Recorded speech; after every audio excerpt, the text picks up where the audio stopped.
Perhatikan gambar berikut. Balok A bermasa 10 kg dihubungkan dengan balok B melalui tali seperti gambar. Jika koefisien gesek statis antara balok dan meja adalah 0,2 maka dan sistem dalam keadaan setimbang, maka tentukan TA, TB dan massa balok B. Oke, jadi di sini ada balok A, B, C dan ada tali di sini. Nah, kita gambar dulu gaya-gaya yang bekerja pada masing-masing benda ini. Nah, kita mulai dari yang A dulu. Jadi untuk benda A kita gambarkan di sini. Nah, A itu dia akan punya gaya apa aja? Yang pertama, dia pasti punya gaya beratnya dia sendiri ya. Jadi ini ada WA yang nilainya berarti sama dengan 100 Newton karena masanya 10 kg kan. Di WA-nya sama dengan 100 Newton. Kemudian ada gaya normal di sini, ada N.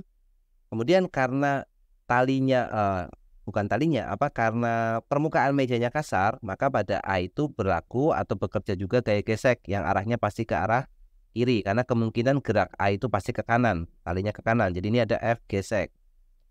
Kemudian ada lagi gaya yaitu tegangan tali di sini. Kita sebut aja sebagai TA.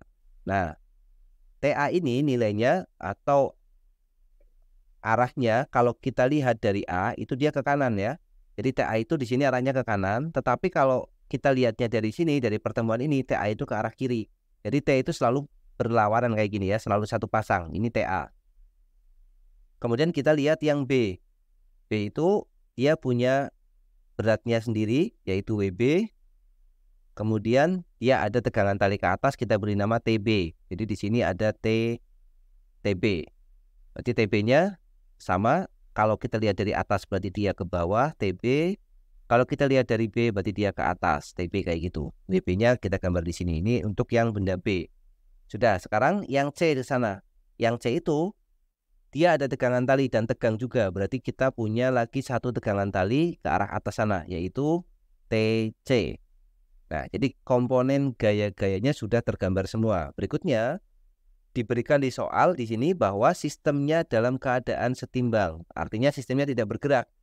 Kalau dia bilang dalam keadaan setimbang, artinya sigma F-nya itu sama dengan 0 ya. Kalau setimbang berarti sigma F-nya 0. Nah, padahal di sini ada gaya yang arahnya itu tidak satu arah. Ada yang ke arah sumbu X, ada yang ke arah sumbu Y sini, TB, ada juga yang miring. Maka sigma F sama dengan 0 ini kita bagi jadi dua. Atau kita pecah. Yang pertama adalah sigma Fx-nya sama dengan 0. Yang kedua, sigma Fy-nya juga harus sama dengan 0. Nah, selanjutnya apa? Gaya-gaya yang arahnya tidak sesuai dengan sumbu X dan sumbu Y kita uraikan, yaitu TC itu. TC itu miring ke arah kanan, berarti kita uraikan TC yang ke arah sini, yaitu TC cos theta, karena dia dekat dengan sudut, cosnya 37. Kemudian TC yang arahnya ke atas, yaitu TC sin theta, karena dia jauh. Ini adalah TC sin 37, atau tetanya di sini pakai 37. Nah, kalau sudah, sekarang kita tinggal mengaplikasikan ini. Yang pertama, sigma Fx sama dengan 0 dulu. Kita lihat untuk yang benda A. Jadi pada benda A itu diam. Karena benda A-nya diam atau setimbang, berarti berlaku sigma Fx sama dengan 0. Di A itu ada yang TA, ada yang Fg. Jadi, kalau kita aplikasikan sigma Fx sama dengan 0, kita akan dapatkan yang ke arah kanan itu TA. Kemudian dikurangi dengan Fg, itu harus sama dengan 0. TA dikurangi dengan Fg sama dengan 0 atau kita buat TA sama dengan Fg. Nah, Fg itu besarnya berapa? F gesek atau gaya gesek statis itu kan mu S dikalikan gaya normal. Ya kan? Mu S-nya di sini kan 0,2 tuh. Koefisien geseknya kan 0,2. Gaya normalnya karena di sini dia terletak di lantai atau di meja dan tidak ada gaya lain yang ke arah sumbu Y, berarti ia seimbang. Normal itu harus sama dengan beratnya. Jadi N-nya harus sama dengan WA. Atau di sini kita katakan nilai N-nya sama dengan 100. Karena N sama dengan W. Yang ke atas harus sama dengan yang ke bawah. Berarti kita dapat gaya geseknya atau Fg-nya sama dengan 20 Newton. Isikan di sini. Berarti TA-nya itu sama dengan Fg. Berarti TA sama dengan 20 Newton. Nah, kita sudah dapat nih. Tegangan tali TA sudah dapat yaitu 20 Newton. Maka yang A sudah terjawab. Selanjutnya kita cari yang TB. Nah, cara mencari TB kita lihat tegangan tali yang ada di sini. Nah, pada titik pertemuan 3 tali itu kita memiliki TA ke arah kiri seperti ini.